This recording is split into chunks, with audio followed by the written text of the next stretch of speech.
सपा नेता स्वामी प्रसाद मौर्य द्वारा जो एक रामचरितमानस पर सवालिया निशान लगाया गया एक चौपाई को लेकर, जिसमें कहा जाता है कि ढोल गंवार शूद्र पशुनारी सकल ताड़ना के अधिकारी।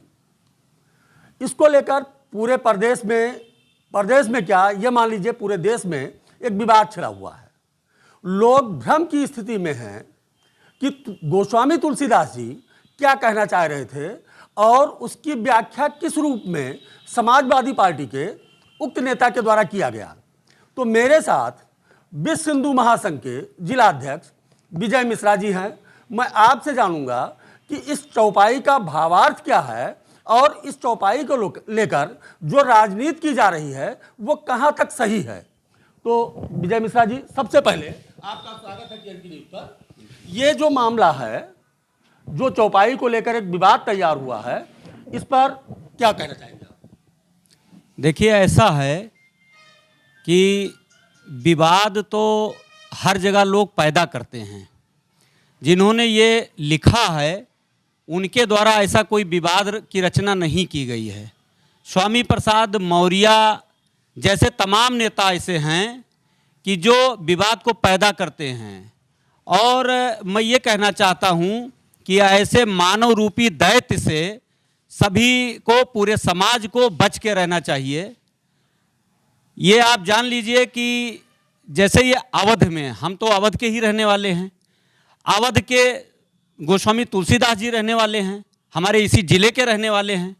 ये हो ही नहीं सकता कि वो इतने अज्ञान थे इस तरीके से। देखिए, उन्होंने कहा है कि शूद्र गंवार ढोल पसनारी ये सब ताड़न के अधिकारी। ताड़ने का शब्द हमारे अवध के भाषा में ध्यान देना है, देखना होता है। और देखना, ध्यान देना, ये दोनों शब्द उसी विद्यार्थी के ऊपर लागू होते हैं कि जो जैसे पहले पढ़ा लिखा ना हो, वो विद्या प्राप्त करने की स्थिति में हो।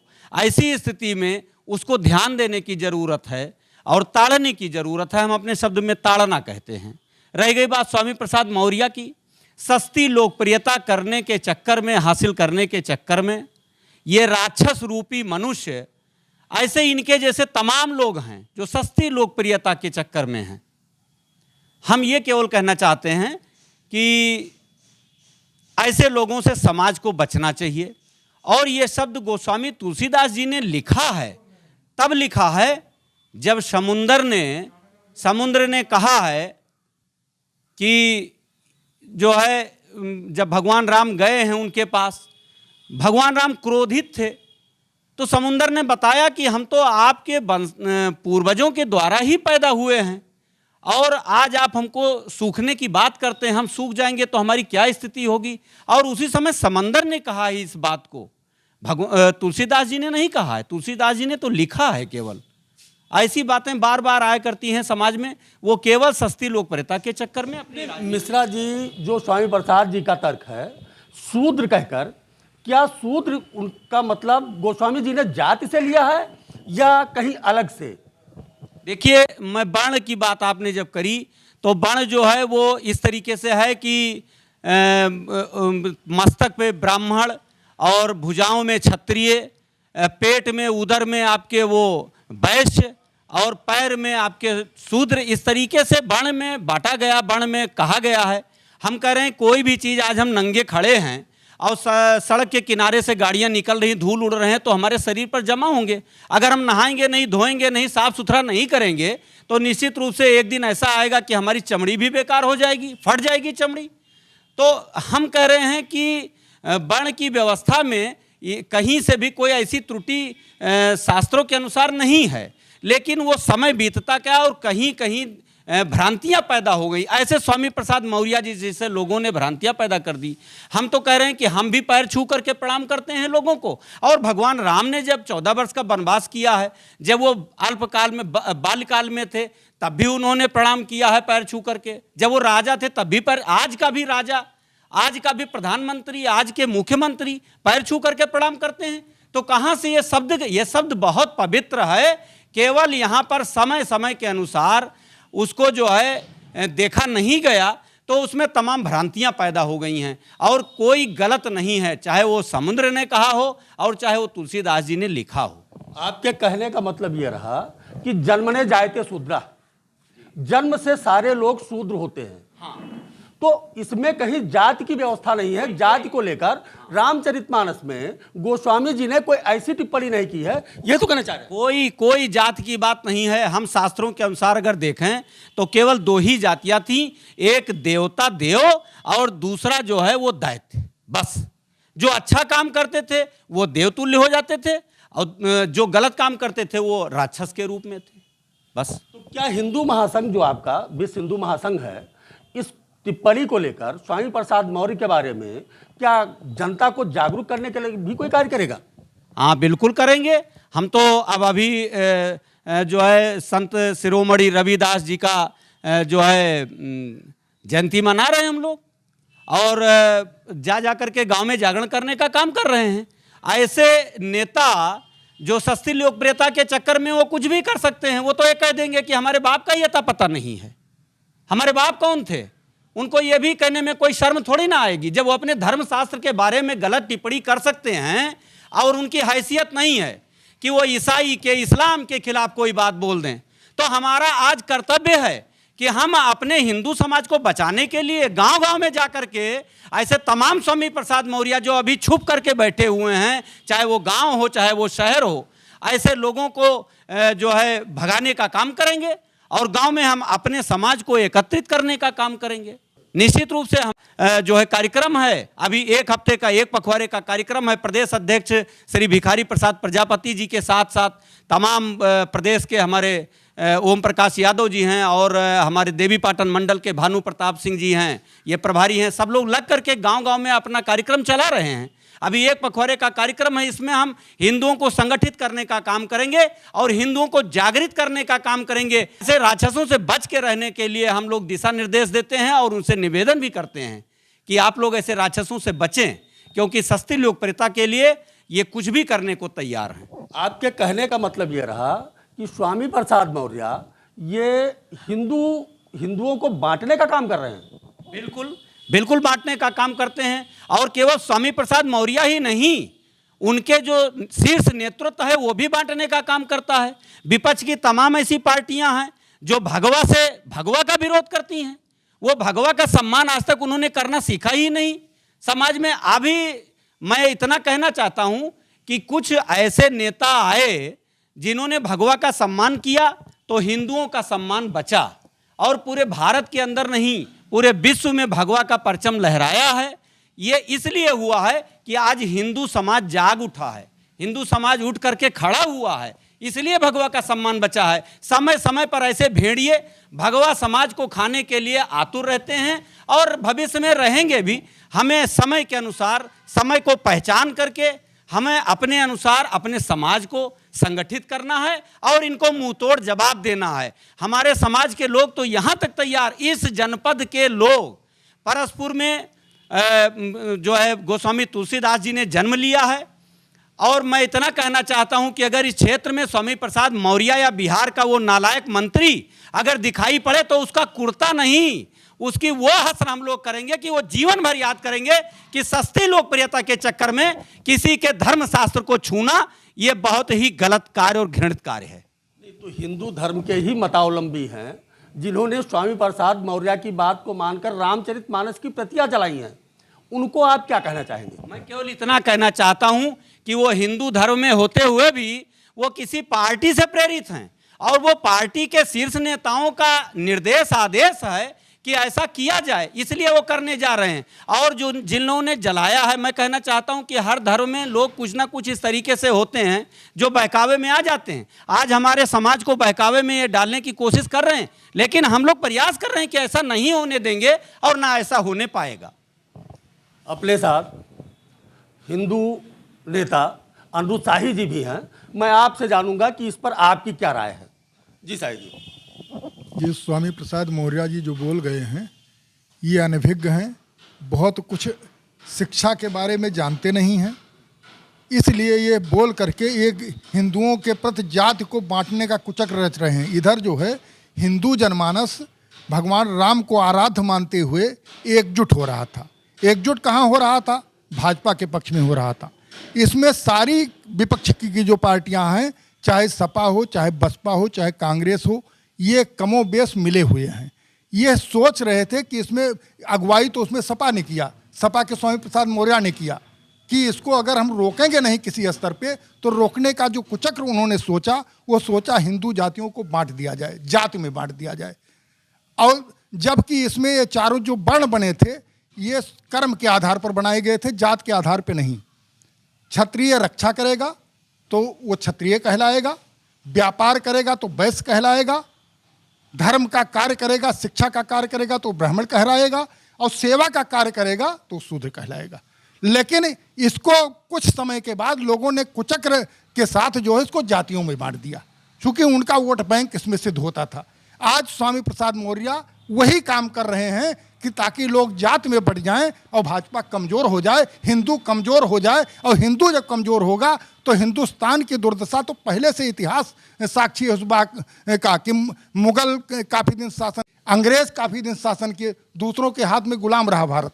वो सोच रहे हैं कि फिर ये भारत जो है आगे न बढ़ने पावे, इसलिए वो कुचक के रूप में ऐसा काम कर रहे हैं। आप कहना यह चाह रहे हैं कि ये स्वामी प्रसाद मौर्य के द्वारा जो बात की जा रही है, क्योंकि गुण के आधार पर जातियों का बंटवारा हुआ, जातियों क्या काम का बंटवारा हुआ, जाति का नहीं, गुणों के आधार पर बाकी सारे लोग एक जात के हैं। सभी लोग एक जात के हैं, कर्म के आधार पर बंटवारा हुआ था। क्षत्रिय भी जब सेवा करता है तो शूद्र की भूमिका में होता है, और जब वो व्यापार की स्थिति में होता है तो वैश्य की स्थिति में होता है, और जब शिक्षा के क्षेत्र में जाता है तो ब्राह्मण विद्वान होता है। ये उसका एक ही व्यक्ति का चारों कार्य है।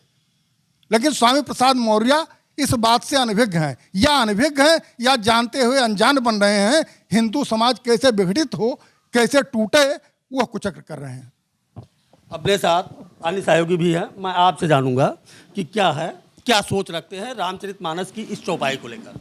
मैं राजेंद्र प्रसाद, क्या है आपका? मैं राजेंद्र प्रसाद त्रिपाठी, गौरक्षा प्रकोष्ठ का अध्यक्ष हूँ, जिलाध्यक्ष। हमारा तो बड़ा सीधा सा है कि ये पागल हो गया है। पागल हिंदुओं में से होता ना, पागल जानवर किनारे हो जाता है, वैसे इस पागल को जो है अपनी जमात खड़ा कर रहा है। बहुत सीधी सी बात है। गीता में कृष्ण भगवान ने कहा है, जन्म ना जायते शूद्रो संस्कारा द्विजुते। भाई जन्म से तो सब शूद्र ही पैदा होते हैं, संस्कार होते होते होते होते वर्ण में जो है द्विज ब्राह्मण तक पहुंच जाता है। अब इस बेवकूफ़ को कौन बताए कि भाई तुम जिस जाति की बात कर रहे हो वो तो जाति कहीं भी कुछ नहीं है। वो कभी थी जब लोग जाति का सोचते थे। अब जाति धर्म, आज के युग में जाति का तो कोई मतलब ही ख़त्म हो गया है। और ऐसे समय में जो महापुरुष अच्छे हुए हमारे, वो सभी हमारे ख्याल से ब्राह्मण की जाति से अलग हटके और जातियों के सब हुए। जितने महापुरुष, आप कृषि को सोच लीजिए, कृष्ण भगवान यादव जी थे, कौन कहेगा उनको क्यों ब्राह्मण थे। रामचंद्र जी, जिसके लिए हम लोग कह रहे हैं वो अच्छे ठाकुर थे, कौन नहीं जानता है, अयोध्या के राजा दशरथ के पुत्र थे। और किसको कहेंगे। आज हम देखो ये सप्ताह मना रहे हैं, जो है हमारे इनका जो है रविदास जी की जयंती, ये किस जाति के थे सब जानते हैं। लेकिन नहीं, इन जातियों का कोई मतलब नहीं है। जाति से ऊपर उठ के कहीं योग्यता के ऊपर, कहीं गुण के ऊपर सोचना चाहिए, जो कि हमारे सभी धर्मों में यही लिखा है। किसी धर्म में ऐसा नहीं है, बल्कि हमारी धर्म क्यों, कोई भी धर्म जो कहता है कि हमारा ये धर्म बड़ा अच्छा है, वो अपने धर्म देखे। मुसलमान के धर्म में बड़ा बढ़िया लिखा है, भाई जो ईमान दुरुस्त जिसका हो, मुसल्लम ईमान हो जिसका, वो मुसलमान। हिंदू में लिखा है हिंसिया दुएते ऐसा हिंदू। अब इस धर्म को जो ना पालन करे वो उसको क्या कहेंगे, वो तो क्रूर और पागल और क्या क्या उपाधि उसको दे दी जाए। हमारे ख्याल से ये सब उसके लिए जायज़ है। और ये स्वामी प्रसाद मौर्य, इसका नाम लेना तो गुनाह है आज के युग में, क्योंकि ये आदमी इंसान कहने लायक नहीं है। जिसको एनालिसिस करना ना आता हो, जिसको जरा सी योग्यता न हो अपने समाज को पढ़ने की, अपने समाज को सीखने की, अपने समाज में घर पे। और हम आपको बताएं, आप बाहर बार देखो, ये कहता होगा घर में जाके इसके बच्चे इसको लठियाते जरूर होंगे, बीबी इसको खाना नहीं देती ढंग से। ये स्थिति ऐसी है कि बाहर सड़क पे ये बोल देते हैं किसी के कहने में, छोटी ओछी राजनीति के चक्कर में बोल देते हैं, इसमें कोई शक नहीं है। कहीं न कहीं चाहता है कि हमारी कहीं भले ही पागलों में एक नंबर का पागल मुझे घोषित कर दिया जाए। हो सकता है एक नंबर का पागल बनना चाहता हो, आगे आ गया, लेकिन पीछे से इसको डंडा जरूर पड़ता होगा। पागल को लोग ऐसे नहीं घसीटते हैं, इंजेक्शन जरूर लगाते हैं, और वो इसको बिल्कुल कहीं ना कहीं लगता जरूर होगा। हम आज नहीं जान पा रहे हैं, कल कहीं हम लोगों के सामने कहीं पड़ जाएगा तो हम विश्व हिंदू जो है महासंघ के कार्यकर्ता होते हुए हम लोग तो ये इस समय शिक्षा दे रहे हैं, सिखा रहे हैं लोगों को, भाई इसे भ्रम में मत पड़ो, ये भेड़िए हैं, नालायक हैं, इनके चक्कर में मत आओ। ये जाति में बांटकर हमें कमजोर करना चाहते हैं। छोटे छोटे हिस्से में जब अलग कर देंगे तो हम लोग एक एक करके टूट जाएंगे, हमें तोड़ना आसान हो जाएगा, और यही होना नहीं चाहिए। त्रिपाठी जी, स्वामी प्रसाद मौर्य की एक पुत्री है जो नारी भी है और भारतीय जनता पार्टी से सांसद है, और वो स्वयं समर्थन कर रही है अपने पिताजी के द्वारा दिए गए इन वक्तव्यों का। इसको लेकर अब यह है बाप का दबाव अगर लड़की पर पड़ रहा है तो इसको हम क्या बताएं भाई। अपने परिवार में किसी और से बोलो, कहलवा दे भाई। अपने परिवार में अपने उसकी जो सपा वाले समझो जो राजनीति कर रहे हैं, अगर उससे मिला हुआ कोई कुछ कह दे तो समझो भेड़ियों की जमात है। वो मेंबर ऑफ पार्लियामेंट है, किसी के दबाव में अगर वो कहे यह माना जा सकता है। ऐसे तमाम मेंबर ऑफ पार्लियामेंट हैं जो अभी हमारे ख्याल से वो पढ़े हुए जो है वो अनपढ़ हैं, शिक्षित जो है होते हुए भी अशिक्षा का उनके ऊपर दुष्प्रभाव है। अब इसको कोई क्या कहे, एमपी हो गए तो कौन सा बड़ा ऐसी तोप चल गई कि वो एमपी हो गए तो अब फिर नहीं कुछ आएंगे। ऐसे अनपढ़ों की जमात से दूर रहना ही अच्छी बात है, यही सीखना चाहिए। एमपी हो गए तो कोई ऐसी उनके हर काम का पालन करना अच्छी बात नहीं है। वो गलत कहें तो हमारा पूरा विरोध है। ऐसा आज के प्रजातंत्र में, लोकतंत्र में जहां हम बैठे हैं, कोई गलत कहे तो हम उसके एमपी होने का डर हमको सता है कि हम बोल ना पाएं। हम खुल के बोलेंगे और सही बात ही बोलेंगे, जो लिखा पढ़ी है कि समझदारी की बात है वो हम कहेंगे और सभी कहेंगे। हाँ, उनका कहीं स्वार्थ सिद्ध होता होगा, वो कह रहे हैं तो भाई ठीक है, उनकी पुत्री कह रही हो, उनके और रिश्तेदार कह रहे हो सकता है उनका कहीं वहदा बढ़ने वाला हो सकता है कहीं और से उनको कुछ क्या कहेंगे आप आज समझो कहीं से स्वार्थपरता होगी, कहीं से कोई प्रेरणा होगी, जहाँ से वो कहता कोई कह रहा होगा भाई तुम ऐसा कर दो तो हम ऐसा कर देंगे। ऐसे तमाम हमारे बीच में तमाम घुन दीमक लग जाते हैं। ऐसे दीमक ये भी हैं, उनकी पुत्री भी है, वो खुद हैं, ऐसे तमाम और हैं। बिहार वाला वो भी है, दो चार को लिए खड़ा होगा, घूम रहा होगा ऐसे ही। लेकिन ये सब कीट हैं, कीट। ये इनको नष्ट ही होना है एक दिन, और इनकी उम्र बहुत कम होती है। मतलब कहना आप यह चाह रहे हैं कि किसी समाज का हित इसमें नहीं है, केवल स्वहित के लिए ये बातें स्वामी प्रसाद मौर्य के द्वारा उठाई गई हैं। हाँ, बिल्कुल बिल्कुल, इसमें समाज नहीं, उसका भी हित नहीं है भाई, ये तो उसका भी हित नहीं है। हाँ, निहित स्वार्थ थोड़े दिन के लिए है, हो सकता है उसका बड़प्पन इसी में लग रहा हो कि हम बड़े अच्छे हो जाएंगे, लेकिन थोड़े दिन के लिए। कीट पतंगे थोड़े दिन जिंदा रहते हैं, और ये आज के युग का बिल्कुल कीड़ा दीमक है। ये बिल्कुल इसमें अज्ञानता का पूरा भूत सवार है। और बहुत सीधी सी बात है कि कहा हुआ है कि वो काल दंड गहिर काहू न मारा, हरे धर्म बल बुद्धि विचारा। इसका तो सब कुछ हर गया है। ये अब जो है काल के बिल्कुल इसमें जाने वाला, इसमें कोई दो राय नहीं है। इसके ऊपर जो है भूत सवार हो गया है पागलपन का, और अपना नुकसान करते करते समाज का भी नुकसान करने को बिल्कुल तैयार है। और यही शायद इसका, अब वो हमसे कुछ कहलवाने की जरूरत नहीं है, इसको साफ देना भी आजकल जो है वो महामूर्खता है।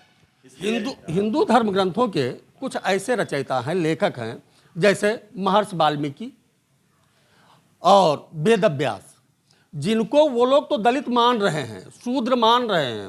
क्या आपका समाज, आप किस व्यू से देखते हैं उनको? आप महर्षि मानते हैं, शूद्र मानते हैं, क्या मानते हैं? हमने अभी भगवान तक को कह दिया कि भाई आप कृष्ण भगवान जो है यादव थे, तो जब भगवान वो जाति में नहीं जुड़े हैं, उनको हम लोग सभी पूजते हैं, तो ये जो ग्रंथ रचयिता हैं ये सब महापुरुष थे, बड़ी दैवी शक्तियां हैं। इनको किसी जाति में बांधना अच्छी बात नहीं है, और इनके बारे में सोचना भी ठीक नहीं है। ये सब जाति से बहुत ऊपर उठ के हैं, और ये जातियों को सिखाते हैं कि भाई जाति होती है जो कर्म से होती है।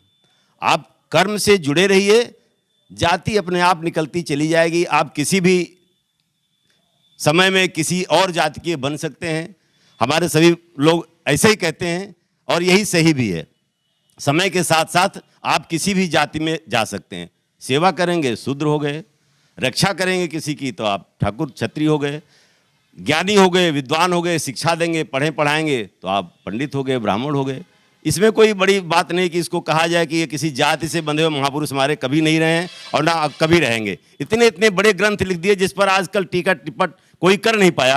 अब ये स्वामी जी जैसे, मौर्य जैसे, इनको पता नहीं कहाँ का ज्ञान कौन सा आके इनको सिखा गया कि ये अब जो है इतने बड़े ज्ञानी आज हो गए।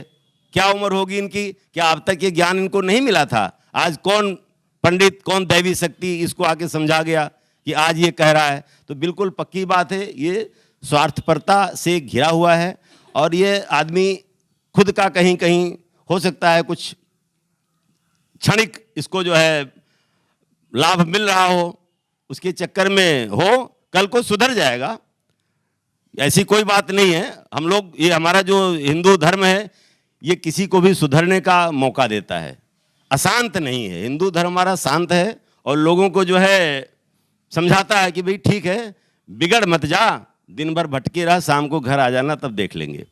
तो इस स्वामी प्रसाद मौर्य भी इसी राय है। अपने साथ कुछ और साथी हैं, मैं आपसे जानूंगा। महिला हैं, क्योंकि नारियों का भी कहीं ना कहीं इसमें एक प्रकरण आया है। ढोल गंवार शूद्र पशु नारी, चूंकि नारी भी हैं और आप नेता भी हैं भारतीय जनता पार्टी से, तो मैं आपसे जानूंगा कि इस चौपाई को लेकर आप क्या देखते हैं, कैसे? जी, पहली बात तो स्वामी प्रसाद मौर्य ने जो बयान दिया है तो उन्होंने बहुत ही गलत बयान दिया है। इसका हम लोग विरोध करेंगे। और जो ये बताए हैं कि सूद गंवार ढोल पशु नारी सकल ताड़ना के अधिकारी, तो उनको ज्ञान नहीं है, क्योंकि आज के पहले जो है वो कहाँ थे। आज जब मेरे माननीय योगी जी, मोदी जी महिलाओं पे ध्यान दे रहे हैं, नारियों का सम्मान कर रहे हैं, आज हर घर से हर नारी निकल रही है, तब स्वामी प्रसाद मौर्य को ध्यान आया है, वो चौपाई उठा रहे हैं, उनको ज्ञान नहीं। इसका मतलब ये है कि सबसे ज़्यादा इस पे जो है ध्यान देने की ज़रूरत नारियों पे है कि हर घर से नारी निकलना चाहिए, हर घर की नारी तेज होनी चाहिए, हर घर की नारी स्वावलंबी होनी चाहिए। आज के पहले कौन नारी निकल रही थी? आज अब वो इस पर विवादित बयान उठा रहे हैं, अपनी राजनीतिक रोटी सेंक रहे हैं। हम नारियां उनका विरोध करेंगे। आज से पहले इंदिरा गांधी जैसी महिला आप क्या रही, प्रतिभाताई पाटिल जैसी महिला रही, जो राष्ट्रपति प्रधानमंत्री जैसे पद पर रही है लोग, तो ऐसा नहीं था महिलाएं निकल नहीं रही थी। लेकिन महिलाओं को लेकर जो गोस्वामी जी द्वारा ये टिप्पणी की गई है, इस टिप्पणी को आप कैसे देखती हैं? जी, ये तो अपनी वो राजनीतिक रोटी सेंक रहे हैं। वो जो है ये कोशिश कर रहे हैं अपना वोट बैंक बनाने के लिए कि जो है इसको हम जो उसमें जाति वर्ग में बांट देंगे, नारियों को अलग बांट रहे हैं, जाति को अलग बांट रहे हैं। लेकिन ये राजनीतिक रोटी उनकी सिकेगी नहीं, उनका कोई काम होने वाला नहीं है। आज के पहले वो कहाँ थे? पहले उनको ग्रंथ में क्या लिखा है होश नहीं था उनको। आज स्वामी प्रसाद मौर्य जो है अब उनको होश आया है, अब इतनी एज के हो गए हैं, तब वो ध्यान दिए हैं कि इस चौपाई का अर्थ वो अलग निकाल रहे हैं। एक महिला होने के नाते आप क्या मैसेज देना चाहेंगी इस चौपाई को लेकर? हम ये मैसेज देना चाहते हैं कि चौपाई का मतलब ये है कि ज़्यादा से ज़्यादा नारियों को जो है ज्ञान देने की ज़रूरत है, नारियों को आगे लाने की ज़रूरत है, जो आज मेरे जो है माननीय योगी जी, मोदी जी कर रहे हैं। और हम लोग आगे आए हैं और हम लोग इनका विरोध करेंगे खुलकर। ये नारियों को बांट नहीं पाएंगे। तो ये रहा हमारे यहाँ, चूँकि विश्व हिंदू महासंघ के जो पदाधिकारी है, कार्यकर्ता हैं, इन्होंने बड़े साफ शब्दों में कहा कि रामचरितमानस लोक हितकारी ग्रंथ है, जो कहीं स्वहित की बात नहीं करता, एक वर्ग के हित की बात नहीं करता। लोकहित का मतलब जिसमें सारे लोग आ जाएं, मतलब पशु पक्षी तक सबके भलाई की बात जो रामचरितमानस करता है, उस पर यदि कोई टिप्पणी कर रहा है, उसके खिलाफ कोई जा रहा है, तो उसको विश्व हिंदू महासंघ के पदाधिकारी इनको कतई मान्य नहीं है। और उसको लेकर हिंदुओं को जागृत करने के लिए आप एक कार्यक्रम बना रहे हैं, कार्यक्रम चल भी रहा है, आगे भी इस पर अपना कार्यक्रम करेंगे। TNP न्यूज़ गोंडा के लिए भूपेंद्र द्विवेदी।